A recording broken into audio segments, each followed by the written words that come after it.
Welcome to TNPSC பயணம் YouTube channel. இந்த வீடியோவில் நம்ம அயோத்திதாச பண்டிதர் அவர்களை பற்றி பார்க்க போகிறோம். இவங்க வந்து ஒரு தமிழ்நாட்டிலே ரொம்ப ரொம்ப முக்கியமான சமூக சீர்திருத்தவாதி. நிறைய சீர்திருத்தங்களை வந்து மேற்கொண்டிருப்பார். தாழ்த்தப்பட்ட சமூகத்துக்கும் ஆதி திராவிட பழங்குடியின மக்களுக்கும் நிறையா இனிஷியேட்டிவ் எடுத்திருப்பார். நிறையா பொலிட்டிக்கல் ரிலேட்டடாக நிறைய ஆக்ஷன்ஸ் எடுத்திருப்பார். நமக்கு ரொம்ப ரொம்ப முக்கியமான ஒரு தலைவர். இது இப்போ கரண்ட் அஃபேரில் கூட இருக்குது. ஏன்னா நம்ம சிஎம் விஜய் அவர்கள் வந்து இவரோட பர்த்டே அன்னைக்கு அங்கே போய் அந்த சிலைக்கு வந்து மாலை போட்டிருப்பார். அதனால் ரொம்ப ரொம்ப முக்கியமானது. ஓகே, நம்ம தொடங்கலாம். இவங்களோட பட்டப்பெயர் நம்ம அயோத்திதாசர் அவர்களை தான் திராவிட இயக்கத்தின் முன்னோடி, அதாவது த பியானியர் ஆஃப் திராவிடியன் மூமெண்ட்னு சொல்லி அழைக்கிறோம். இல்லைன்னா நம்ம எப்படி சொல்லலாம், திராவிட கருத்தியலின் முன்னோடி அல்லது திராவிட சிந்தனைகளின் முன்னோடி எல்லாருமே நம்ம அயோத்திதாசர் அவர்கள் தான். ஏன்னா தாழ்த்தப்பட்ட சமூகத்துக்கு பட்டியல் நடத்தவருக்கு வந்து ஃபஸ்ட்டு ஒரு உரிமை குரல் கொடுத்தது இவர் தான். இவரோட இன்னொரு முக்கியமான பட்டப்பெயர் வந்து திராவிட பேரொளி. ஓகேங்களா, நம்ம திராவிட மணின்னு சொல்லிட்டு யார் அழைப்போம்னா இரட்டைமலை ஸ்ரீனிவாசன், அயோத்திதாசர் அவர்களுடைய மைத்துனன்னு சொல்லுவோம். இல்லைன்னா அயோத்திதாசர் அவர்களுடைய மாமனார், அவங்க தான் இரட்டைமலை ஸ்ரீனிவாசன். அவங்கள வந்து திராவிட மணின்னு சொல்லுவோம். இரட்டைமலை ஸ்ரீனிவாசனோட மருமகன் அயோத்திதாசர் வந்து திராவிட பேரொளி. ஓகேங்களா, இதை நான் வச்சுக்கோங்க, மறக்க மாட்டோம் இப்படி நான் வச்சா. இவர் தான் முதல் தலித் தலைவர்னு சொல்கிறாங்க, த ஃபஸ்ட்டு தலித் லீடர். இது வந்து வெங்கடேஷன் புக்கில் மென்ஷன் பண்ணியிருந்தாங்க. இவரோட இயற்பெயர் வந்து காத்தவராயன். நம்ம வந்து என்ன பண்ணுறோன்னா, இப்போது ரீசெண்டாக இந்த பாளையக்காரர் படிக்கும்போது அதில் ஒருத்தரோட இயற்பெயர் வந்து கருத்தையான்னு வரும். அதையும் இதையும் குழப்பிக்கிறோம். ஓகேங்களா, படிக்கும்போது தெளிவாக படிங்க. காத்தவராயன்னா யாரோட இயற்பெயர்னா அயோத்திதாச பண்டிதரோடது. நான் மென்ஷன் பண்ணல கருத்தையா, அந்த கருத்தையோட பெயர் தான் வீரபாண்டிய கட்டபொம்மன். வீரபாண்டிய கட்டபொம்மன் அவர்களுடைய இயற்பெயர் வந்து கருத்தையா. அயோத்திதாசர் அவர்களுடைய இயற்பெயர் வந்து காத்தவராயன். ரெண்டு குழப்பிக்காதீங்க.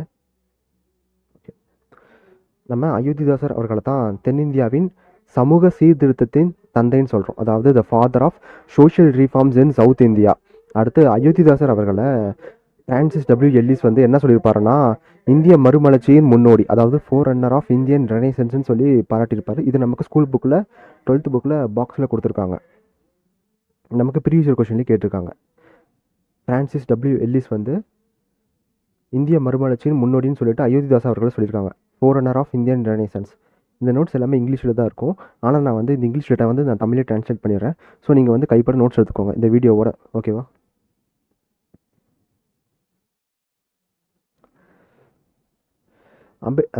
அயோத்திதாசர் அவர்கள் வந்து எப்போ பிறந்தாங்கன்னு டேட்டு பார்த்துக்கோங்க. 20 May 1845, 1914. இந்த வருஷம், அதாவது 20 May 2026 தான் நம்ம சிஎம் விஜய் அவர்கள் வந்து இவரோட சிலைக்கு வந்து இவரோட பிறந்தநாளோட நினைவாக மாலை போட்டிருப்பாங்க. அதனால் கரண்ட் அஃபேரில் இருக்கார். சரி, எங்கே பிறந்தாருன்னா 1000 விளக்கு தேனாம்பேட்டை. நம்ம வெங்கடேஷன் புக்கில் தப்பாக இருக்கும், ஆனால் நான் தமிழரசு மேகசின் ஜூலை மந்தோடது கரெக்டாக கொடுத்துருப்பாங்க. 1000 விளக்கில் தேனாம்பேட்டையில் சென்னையில் பிறந்திருப்பார் அயோத்திதாசர் அவர்கள். இவரோட தாத்தா வந்து லார்டு அர்லிங்டனிடம் வேலை பார்த்தாங்கன்னு சொல்லிட்டு ஒரு டேட்டா கொடுத்துருந்தாங்க, ஹைலைட் பண்ணி கொடுத்துருந்தாங்க வெங்கடேஷன் புக்கில். ஸோ அதையும் நான் எடுத்து போட்டேன். அயோத்திதாசர் அவர்களுடைய தாத்தா வந்து லார்டு அர்லிங்டனிடம் வேலை பார்த்தார். ஓகேங்களா, நம்ம ஸ்டேட்மெண்ட்டில் கீழே வைக்கலாம் ஏதாச்சும். சரி, அயோத்திதாசர் அவர்களுக்கு வந்து என்னென்ன லாங்குவேஜ் தெரியும்னா தமிழ், இங்கிலீஷு, சமஸ்கிருதம், சான்ஸ்கிரிட்டு, அப்புறம் பாலி மொழி, பாலி லாங்குவேஜ் இதெல்லாமே அயோத்திதாசர் அவர்களுக்கு வந்து தெரியும். இவர் வந்து ஒரு சித்த மருத்துவராக இருந்திருப்பார். அடுத்து இவர் வந்து 1876 வந்து அத்வைதானந்த சபான்னு சொல்லிட்டு ஒன்று தொடங்கியிருப்பார் ஊட்டியில். அத்வைதானந்த சபா. அது 1876 துளசி மடம் சொல்லிட்டு தொடங்கியிருப்பார். இந்த துளசி மடம்ங்கிறது வந்து ஒரு சித்த வைத்தியசாலை மாதிரி. ஓகேங்களா, ஏன்னா இவர் வந்து சித்த மருத்துவம்னு பார்த்தோமா. ஓகே, அடுத்து இதுக்கப்புறம் வரதான் ரொம்ப ரொம்ப ரொம்ப முக்கியமானது, நிறைய வாட்டி நமக்கு கேட்டிருக்காங்க.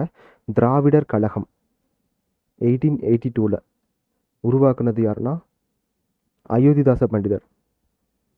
இவர் தான் ஃபஸ்ட்டு திராவிடங்கிற ஒரு புனைப்பெயரில் ஒரு அமைப்பே கிரியேட் பண்ணார்.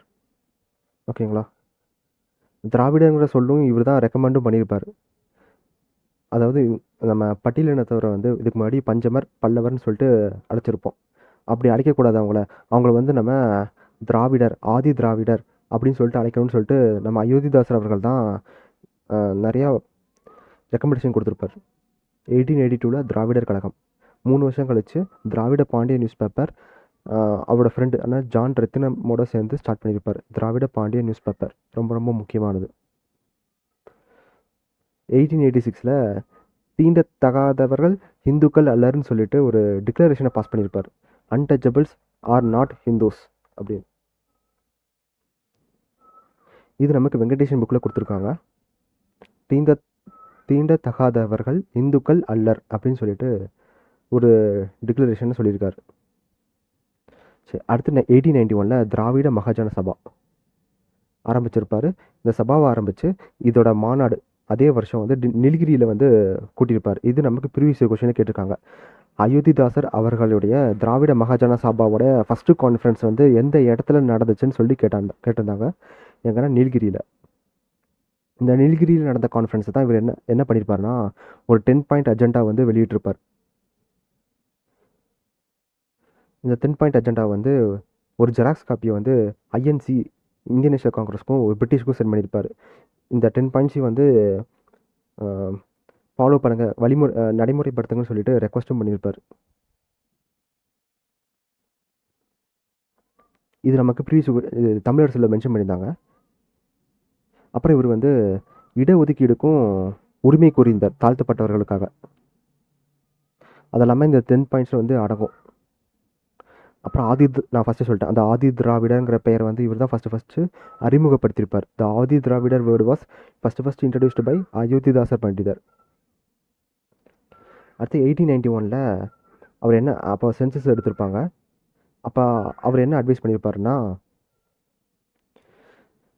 தலித் சமூகத்தினரை வந்து சாதியற்ற திராவிடர்கள்னு சொல்லி சென்சஸில் நீங்கள் பதிவு பண்ணுங்க அப்படின்னு சொல்லிட்டு ஒரு ரெக்வஸ்ட் விடுத்திருப்பார் எல்லாத்துக்கும். Advised Dalits to register themselves as casteless Dravidians.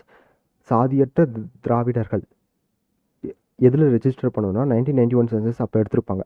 அப்போது அந்த சென்சஸ் எடுக்க வரவங்க கிட்ட நீங்கள் பட்டியலினத்தவராக இருந்தீங்கன்னா, தலித் சமூகத்தை சார்ந்தவங்களாக இருந்தீங்கன்னா உங்களை வந்து நீங்கள் சாதியற்ற திராவிடர்கள்னு சொல்லி பதிவு பண்ணிக்கோங்க அப்படின்னு சொல்லிட்டு ஒரு ரெக்வஸ்ட் விடுத்தார். அயோத்திதாசர் அவர்கள் வந்து இந்து சமூகத்தை வந்து ரொம்ப வெறுத்தார். அவருக்கு இந்து சமூகத்தில் இருக்கிறதே ரொம்ப பிடிக்கல. அதனால் என்ன பண்ணார்னா ஹெச்எஸ் ஆல்காட்டை மீட் பண்ணியிருப்பார். இவர் தான் யோசனை கொடுத்துருப்பார் இவர் அயோத்திதாசர் அவர்களுக்கு. என்னென்னா நீங்கள் புத்திசம் கன்வெர்ட் ஆயிருங்கன்னு சொல்லிட்டு. இவரோட ஆலோசனையின் பேரில் ஸ்ரீலங்கா போகிறாரு. ஸ்ரீலங்கா போய் சுமங்கல நாயகி தர்மபாலரை மீட் பண்ணி புத்திசம்க்கு கன்வெர்ட் ஆகிட்டார். இதுக்கு முன்னாடி நம்ம அம்பேத்கரில் நான் வீடியோ போட்டிருப்பேன். அதில் செக் பண்ணி பார்த்தீங்கன்னா அம்பேத்கரும் என்ன பண்ணியிருப்பாருன்னா அவரோட கடைசி காலமான 1956 ஹிந்துயிசம்லேருந்து புத்திசமுக்கு கன்வெர்ட் ஆகிருப்பார். எந்த இடத்துல தீக்ஷ பூமி நாக்பூரில்.